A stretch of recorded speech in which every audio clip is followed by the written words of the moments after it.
ಆತ್ಮೀಯ ವಿದ್ಯಾರ್ಥಿಗಳೇ, 8ನೇ ತರಗತಿಯ ಬೆಳೆಯ ಉತ್ಪಾದನೆ ಮತ್ತು ನಿರ್ವಹಣೆ ಘಟಕದ 2ನೇ ಅವಧಿಗೆ ತಮ್ಮೆಲ್ಲರಿಗೂ ಸ್ವಾಗತ.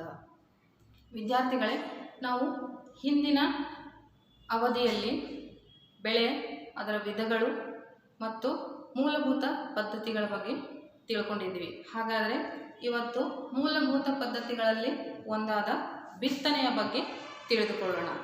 ಮಣ್ಣನ್ನು ಸಡಿಲಗೊಳಿಸಿದ ನಂತರ ಬಿತ್ತನೆ ಮಾಡುವುದು 2ನೇ ಒಂದು ಹಂತವಾಗಿದ್ದು, ಬಿತ್ತನೆಯು ಬೆಳೆಯ ಉತ್ಪಾದನೆಯ ಒಂದು ಪ್ರಮುಖವಾದ ಭಾಗ, ಬೆಳೆಯ ಪ್ರಮುಖವಾದ ಭಾಗ. ಅದೇ ರೀತಿ ಇಲ್ಲೇ ಪ್ರಮುಖವಾದ ಭಾಗ ಅನ್ನೋಕ್ಕಿಂತ ಮುಂಚೆ ಇಲ್ಲೇ ಬೀಜಗಳನ್ನು ಉತ್ತಮ ರೀತಿಯಿಂದ ಆಯ್ಕೆ ಮಾಡುವುದು ಕೂಡ ತುಂಬ ಮುಖ್ಯ. ಉತ್ತಮವಾದ ಬೀಜಗಳನ್ನು ಬಿತ್ತಿದರೆ ಮಾತ್ರ ನಾವು ಉತ್ತಮವಾದ ಬೆಳೆಯನ್ನು ಪಡೆಯಲು ಸಾಧ್ಯ. ಅದಕ್ಕೆ ನಾವು ಏನು ಮಾಡಬೇಕು ಅಂತಂದರೆ ಒಂದು ಚಿಕ್ಕ ಚಟುವಟಿಕೆಯನ್ನು ಚರ್ಚೆ ಮಾಡೋಣ. ಮಕ್ಕಳೇ, ಏನು ಈ ಚಟುವಟಿಕೆ ಅಂತಂದರೆ, ನಾವು ಯಾವ ಬೀಜಗಳನ್ನು ಬಿತ್ತಬೇಕಾಗಿದೆಯೋ ಆ ಬೀಜಗಳನ್ನು ತೆಗೆದುಕೊಂಡು ಒಂದು ಪಾತ್ರೆಯಲ್ಲಿ ನೀರನ್ನು ಹಾಕಿ ಆ ನೀರಿನಲ್ಲಿ ಆ ಬೀಜಗಳನ್ನು ಹಾಕಬೇಕು. ಸ್ವಲ್ಪ ಸಮಯದ ನಂತರ ಏನಾಗುತ್ತೆ, ಉತ್ತಮವಾದ ಬೀಜಗಳು ತಳದಲ್ಲಿ ಸಂಗ್ರಹ ಆಗುತ್ತವೆ. ಆದರೆ ಬಿತ್ತನೆಗೆ ಯೋಗ್ಯವಲ್ಲದ ಬೀಜಗಳು ನೀರಿನ ಮೇಲೆ ತೇಲುತ್ತವೆ. ಇದರಿಂದ ನಾವೇನು ತಿಳ್ಕೊಳ್ಬಹುದು ಅಂತಂದರೆ, ಕೆಳಗೆ ಸಂಗ್ರಹವಾದ ಬೀಜಗಳು ಮಾತ್ರ ಬಿತ್ತನೆಗೆ ಯೋಗ್ಯವಾದ ಬೀಜಗಳು, ಮೇಲೆ ತೇಲುವಂಥ ಬೀಜಗಳು ಬಿತ್ತನೆಗೆ ಯೋಗ್ಯವಲ್ಲದ ಬೀಜಗಳು ಅನ್ನುವಂಥ ಒಂದು ತೀರ್ಮಾನಕ್ಕೆ ಬರಬೇಕು. ಇದಕ್ಕಿಂತ ಒಂದು ಒಳ್ಳೆಯ ವಿಧಾನ ಅಂದರೆ, ಈಗ ನಾವು ಬೇಕಾದಷ್ಟು ನರ್ಸರಿಗಳನ್ನು ನೋಡ್ತೀವಿ. ಅಲ್ಲಿ ಅವರು ಉತ್ತಮವಾದ ತಳಿಯ ಬೀಜಗಳ ಆಯ್ಕೆ ಮಾಡಿಕೊಂಡು ಅಲ್ಲೇ ನಾಟಿ ಮಾಡಿದ ಸಸಿಗಳನ್ನು ಮಾರಾಟಕ್ಕೆ ಇಟ್ಟಿರ್ತಾರೆ. ಅವುಗಳನ್ನು ತಂದು ಇತ್ತೀಚಿನ ದಿನಗಳಲ್ಲಿ ರೈತರು ಬೆಳೆಯನ್ನು ಬೆಳೀತಾ ಇದ್ದಾರೆ. ಇದೊಂದು ಉತ್ತಮವಾದ ವಿಧಾನ ಅಂತ ಕೂಡ ನಾವು ಇಲ್ಲೇ ಹೇಳಬಹುದು. ಹಾಗಾದರೆ ಬಿತ್ತನೆ ಮಾಡಲು ಬಳಸುವಂತಹ ಉಪಕರಣಗಳು ನೋಡಿ ಮಕ್ಕಳೇ. ಬಿತ್ತನೆ ಮಾಡುವಂತಹ ಸಂದರ್ಭದಲ್ಲಿ ಬಳಸಲಾಗುವಂತಹ ಉಪಕರಣಗಳು, ಒಂದು ಸಾಂಪ್ರದಾಯಿಕ ಕೂರಿಗೆ, ಇನ್ನೊಂದು ಯಾಂತ್ರಿಕ ಕೂರಿಗೆ. ಈ ಸಾಂಪ್ರದಾಯಿಕ ಕೂರಿಗೆಯು ಮೊದಲಿಂದ ಅನಾದಿ ಕಾಲದಿಂದಲೂ ಬಂದಂತಹ ಒಂದು ಉಪಕರಣ. ಇದು ಸ್ವಲ್ಪ ದೈಹಿಕ ಶ್ರಮವನ್ನು ಪಡೀತಿತ್ತು. ಅದೇ ರೀತಿ ಸಮಯದ ಅಥವಾ ಹೆಚ್ಚಿನ ಸಮಯ ಅಲ್ಲೇ ಬೇಕಾಗ್ತಿತ್ತು. ಆದರೆ ಇಂದಿನ ದಿನಮಾನಗಳಲ್ಲಿ ಯಾಂತ್ರಿಕ ಕೂರಿಗೆ, ಟ್ರ್ಯಾಕ್ಟರ್ನ ಬಳಸಿಕೊಂಡು ಬಿತ್ತನೆಯನ್ನು ಮಾಡುವಂತಹ ಒಂದು ಉಪಕರಣ.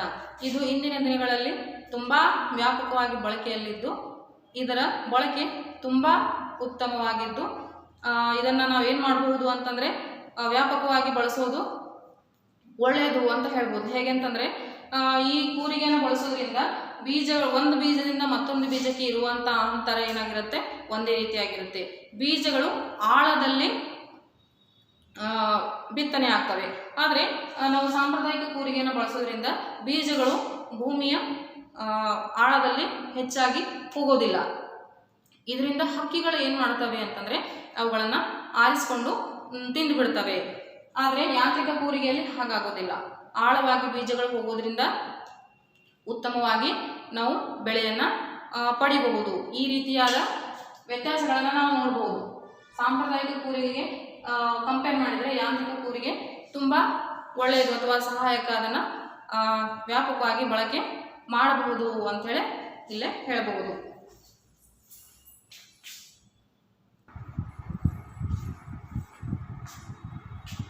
ಮಕ್ಕಳೇ, ಕೃಷಿ ಪದ್ಧತಿಯ 3ನೇ ಮೂಲಭೂತ ಪದ್ಧತಿಯಾದ ಸಾವಯವ ಗೊಬ್ಬರ ಮತ್ತು ರಸಗೊಬ್ಬರಗಳನ್ನು ಸೇರಿಸುವುದರ ಬಗ್ಗೆ ಸ್ವಲ್ಪ ತಿಳಿದುಕೊಳ್ಳೋಣ.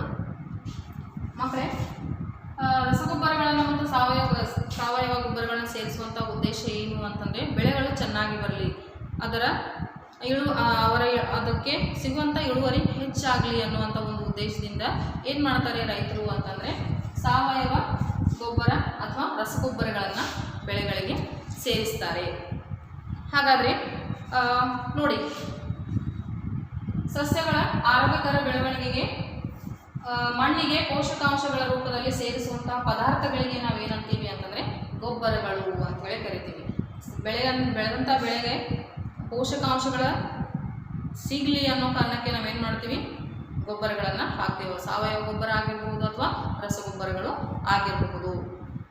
ಮಣ್ಣಿನಲ್ಲಿ ಸಸ್ಯಗಳಿಗೆ ಅವಶ್ಯಕತೆ ಇರುವಂತಹ ಪೋಷಕಾಂಶಗಳ ಕೊರತೆ ಉಂಟಾದಾಗ ಮಣ್ಣಿಗೆ ಪುನಃ ಪೋಷಕಾಂಶಗಳನ್ನು ಸೇರಿಸುವಂತಹ ಪ್ರಕ್ರಿಯೆ ಅಥವಾ ಗೊಬ್ಬರಗಳನ್ನು ಸೇರಿಸುವಂತಹ ಪ್ರಕ್ರಿಯೆಗೆ ನಾವೇನಂತ ಕರಿತೀವಿ, ಗೊಬ್ಬರ ನೀಡಿಕೆ.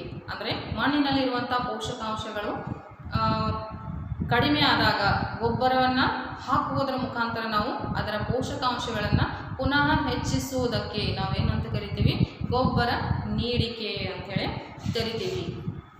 ಹಾಗಾದರೆ ಇಲ್ಲೇ ಸಾವಯವ ಗೊಬ್ಬರ ಮತ್ತು ರಸಗೊಬ್ಬರಗಳನ್ನು ಹೇಗೆ ತಯಾರಿಸ್ತಾರೆ ಅನ್ನೋದನ್ನು ಸಂಕ್ಷಿಪ್ತದಲ್ಲಿ ನೋಡೋಣ. ಸಾವಯವ ಗೊಬ್ಬರಗಳ ತಯಾರಿಕೆ ಇದು ತುಂಬ ಸುಲಭ. ಸಸ್ಯ ಮತ್ತು ಪ್ರಾಣಿಜನ್ಯ ವಸ್ತುಗಳನ್ನು ಒಂದು ಗುಂಡಿಯಲ್ಲಿ ಹಾಕಿ ಅವುಗಳನ್ನು ಕೊಳೆಯುವಂತೆ ಮಾಡ್ತಾರೆ. ಇಲ್ಲಿ ಸೂಕ್ಷ್ಮ ಜೀವಿಗಳು ವಿಘಟನೆ ಹೊಂದಿ ಅಥವಾ ಅಲ್ಲಿ ಇರುವಂತಹ ಈ ವಸ್ತುಗಳು ವಿಘಟನೆ ಹೊಂದಿ ಏನಾಗ್ತವೆ ಅಂತಂದರೆ ಗೊಬ್ಬರ ತಯಾರು ಆಗ್ತದೆ. ತದನಂತರ ರಸಗೊಬ್ಬರಗಳನ್ನು ಹೇಗೆ ತಯಾರಿಸ್ತಾರೆ ಅಂತಂದರೆ ಇವುಗಳನ್ನು ಸಾಮಾನ್ಯವಾಗಿ ಕಾರ್ಖಾನೆಗಳಲ್ಲಿ ತಯಾರಿಸ್ತಾರೆ. ಉದಾಹರಣೆಗಾಗಿ urea, ammonium sulphate, super phosphate, potash, NPK ಅಂದರೆ ನೈಟ್ರೋಜನ್, ಫಾಸ್ಫರಸ್ ಮತ್ತು ಪೊಟ್ಯಾಶ್ ಈ ರೀತಿಯ ಉದಾಹರಣೆಗಳನ್ನು ನಾವು ರಸಗೊಬ್ಬರಗಳಲ್ಲಿ ಕಾಣಬಹುದು. ಹಾಗಾದರೆ ನಾವು ಒಂದು ಚಟುವಟಿಕೆಯನ್ನು ಮಾಡೋಣ. ಈ ಸಾವಯವ ಗೊಬ್ಬರ ಮತ್ತು ರಸಗೊಬ್ಬರಗಳಲ್ಲಿ ಯಾವುದು ಬೆಳೆಗಳಿಗೆ ಸೂಕ್ತ ಅಥವಾ ಒಳ್ಳೆಯದು ಅನ್ನೋದನ್ನು ನೋಡಲಿಕ್ಕೆ ಒಂದು ಚಟುವಟಿಕೆಯನ್ನು ಮಾಡೋಣ. ಇಲ್ಲಿ 3 ಪ್ಲಾಸ್ಟಿಕ್ ಮಗ್ಗುಗಳನ್ನು ತೆಗೆದುಕೊಳ್ಳೋಣ.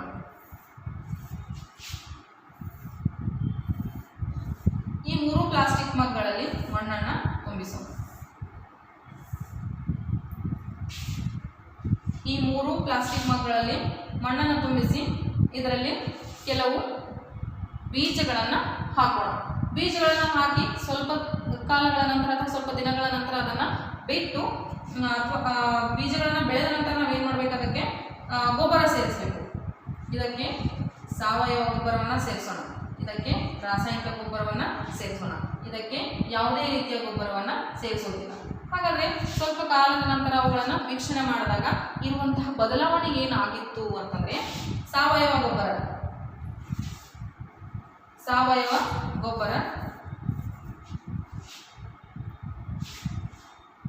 ಇದು ಸಾವಯವ ಗೊಬ್ಬರ, ಇದು ರಾಸಾಯನಿಕ ಗೊಬ್ಬರ. ಇದರಲ್ಲಿ ಯಾವುದೇ ರೀತಿಯಾದಂಥ ಗೊಬ್ಬರವನ್ನು ಹಾಕಿಲ್ಲ. ಇದರಲ್ಲಿ ಬೆಳೆದಂತಹ ಬೆಳೆಯ ವೀಕ್ಷಣೆ ಹೀಗಿತ್ತು. ರಾಸಾಯನಿಕ ಗೊಬ್ಬರಗಳಲ್ಲಿ ಈ ರೀತಿಯಾಗಿತ್ತು. ಯಾವುದೇ ರೀತಿಯ ಗೊಬ್ಬರವನ್ನು ಸೇರಿಸಿದಂತಹ ಒಂದು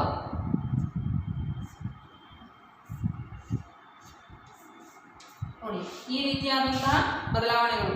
ಇದರಲ್ಲಿ ಸಾವಯವ ಗೊಬ್ಬರದ ಜಾಡಿಯಲ್ಲಿ ಈ ರೀತಿಯಾದಂತಹ ಬದಲಾವಣೆಯಾಗಿತ್ತು. ರಾಸಾಯನಿಕ ಗೊಬ್ಬರದಲ್ಲಿ ಹೀಗೆ ಯಾವುದೇ ರೀತಿಯ ಗೊಬ್ಬರವನ್ನು ಸೇರಿಸಿದಂತಹ ಸಂದರ್ಭದಲ್ಲಿ ಈ ಬದಲಾವಣೆಯನ್ನು ನಾವು ನೋಡಿದ್ವಿ. ಹಾಗಾದರೆ ನಾವು ಇದರಿಂದ ತೀರ್ಮಾನಕ್ಕೆ ಬರುವುದು ಏನು ಅಂತಂತಂದರೆ ರಾಸಾಯನಿಕ ಗೊಬ್ಬರವನ್ನೇ ಬಳಸುವುದು ಉತ್ತಮ ಅನ್ನುವಂಥ ಒಂದು ನಿರ್ಧಾರಕ್ಕೆ ನಾವು ಬರಬಹುದು.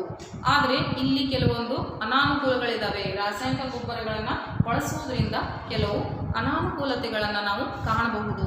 ಆ ಅನಾನುಕೂಲತೆಗಳು ಏನು ಅಂತಂದರೆ ರಾಸಾಯನಿಕ ಗೊಬ್ಬರಗಳಿಂದ ಇಳುವರಿ ಅಧಿಕವಾದರೂ ಕೂಡ ಮಣ್ಣಿನ ಫಲವತ್ತತೆ ಏನಾಗುತ್ತೆ, ನಾಶ ಆಗುತ್ತೆ.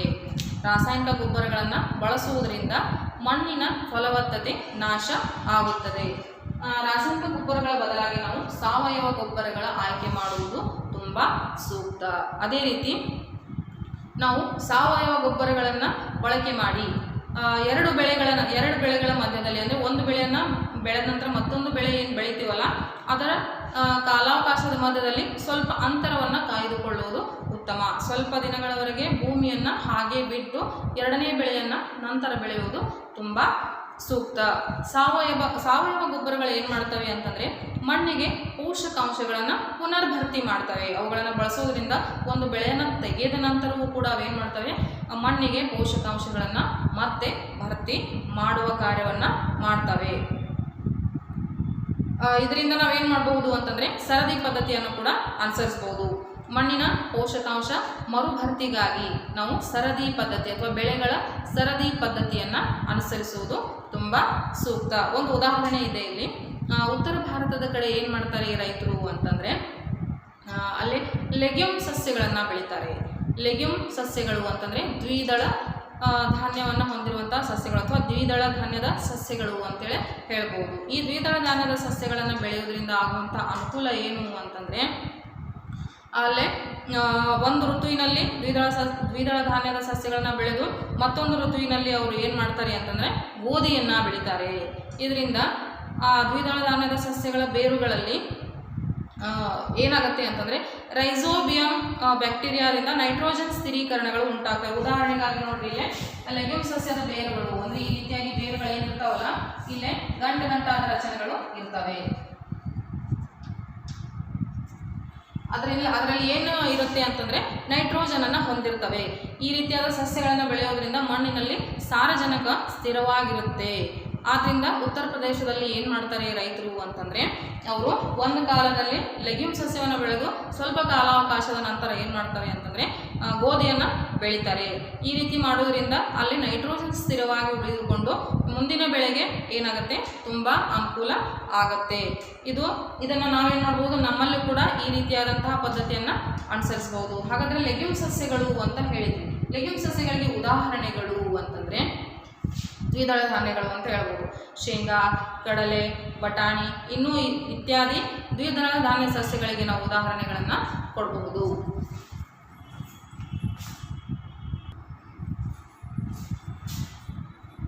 ಮಕ್ಕಳೇ, ಹಾಗಾದರೆ ಸಾವಯವ ಗೊಬ್ಬರದಿಂದ ಆಗುವಂತಹ ಅನುಕೂಲತೆಗಳನ್ನು ನಾವು ಈಗ ನೋಡೋಣ.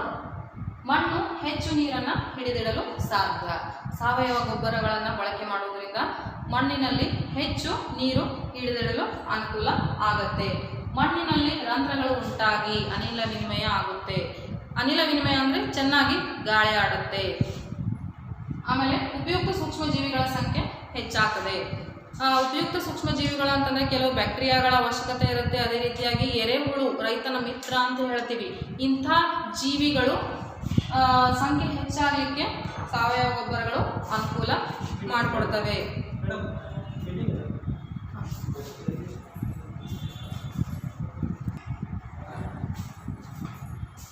ನಾಲ್ಕನೇದಾಗಿ ಮಣ್ಣಿನ ಸಂರಚನೆ ಸುಧಾರಿಸುತ್ತೆ. ಮಕ್ಕಳೇ, ನಾವು ಇಲ್ಲಿವರೆಗೆ ಸಾವಯವ ಗೊಬ್ಬರಗಳನ್ನು ಹೇಗೆ ಬಳಸಬೇಕು, ಹೇಗೆ ತಯಾರಿಸ್ತಾರೆ ಮತ್ತು ಅವುಗಳ ಅನುಕೂಲ ಅನಾನುಕೂಲಗಳ ಬಗ್ಗೆ ತಿಳ್ಕೊಂಡ್ವಿ.